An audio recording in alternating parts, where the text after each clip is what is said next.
সাবেক প্রধানমন্ত্রী শেখ হাসিনা সহ ৩ আসামির বিরুদ্ধে জুলাই অভ্যুত্থানে মানবতা বিরোধী অপরাধের অভিযোগপত্র আমলে নিয়েছে আন্তর্জাতিক অপরাধ ট্রাইব্যুনাল। একই সঙ্গে পলাতক শেখ হাসিনা এবং সাবেক স্বরাষ্ট্রমন্ত্রী আসাদুজ্জামান খান কামালের বিরুদ্ধে গ্রেপ্তারি পরোয়ানা জারি করা হয়েছে। অপর আসামি সাবেক আইজিপি চৌধুরী আব্দুল্লাহ আল মামুনকে গ্রেপ্তার দেখানোর নির্দেশ দিয়েছে ট্রাইব্যুনাল। এছাড়াও অভিযোগ গঠনের শুনানির জন্য ১৬ জুন ধার্য করা হয়েছে।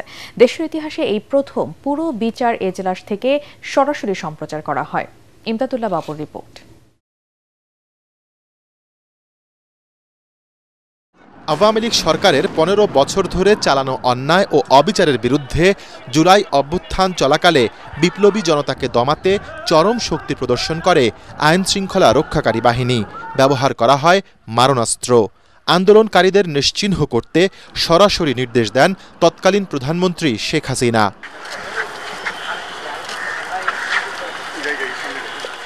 রোববার আন্তর্জাতিক অপরাধ ট্রাইব্যুনালে এসবের দালিলিক প্রমাণসহ ১৪টি ভলিউমে ৮৭৪৫ পৃষ্ঠার আনুষ্ঠানিক অভিযোগ দাখিল করে প্রসিকিউশন, যেখানে ছিল শেখ হাসিনার সেই ফোনালাপ ও ভিডিও আলামত। যে সমস্ত ভিডিও এবং অডিও ডকুমেন্টস আছে সেগুলো আমরা যথাযথ প্রক্রিয়ায় দাখিল করেছি। ডিজিটাল এভিডেন্স এখানে প্রদর্শন করা যাবে, সেগুলো আমরা প্রদর্শনের ব্যবস্থা করে সবকিছু এই ট্রাইব্যুনালে আমরা জমা দিয়েছি।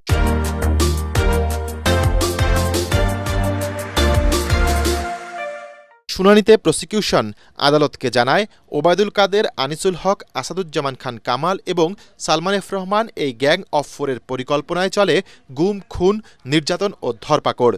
জুলাই বিপ্লবে সংগঠিত সকল অপরাধের নিউক্লিয়াস ছিলেন শেখ হাসিনা। তার অধীনস্থ অন্যান্য অপরাধীরা বিশ্বাস করত যে শেখ হাসিনা ক্ষমতায় টিকে থাকলে তারাও টিকে থাকবে এবং সকল অপরাধ করা সত্ত্বেও তারা নিরাপদে থাকবে এবং আনুগত্যের জন্য পুরস্কৃত হবে।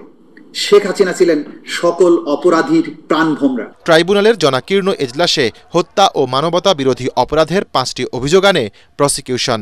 অভিযোগ আমলে নিয়ে ১৬ জুন শেখ হাসিনা এবং আসাদুজ্জামান খান কামালকে গ্রেফতার করে উপস্থাপনের আদেশ দেয় আদালত। ৫টি অভিযোগের ভিত্তিতে অপরাধকে আমলে গ্রহণ করা হয়েছে।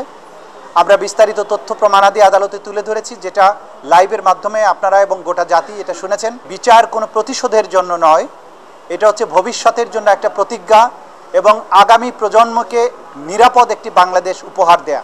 এই বিচার হবে আবেগ শূন্য, প্রমাণ নির্ভর, তথ্য নির্ভর, নিরপেক্ষ এবং ন্যায় বিচার। গত ১২ মে চিফ প্রসিকিউটরের কাছে এই তদন্ত প্রতিবেদন জমা করেছিল ট্রাইব্যুনালের তদন্ত সংস্থা।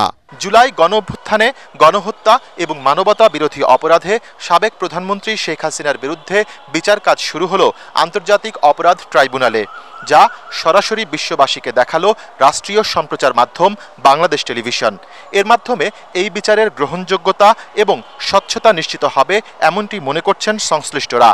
একই সাথে অপরাধ করলে ক্ষমা নেই, এই বার্তাটিও পৌঁছালো সবার কাছে। ইমদাদুল্লাহ বাবু, ATN বাংলা, ঢাকা।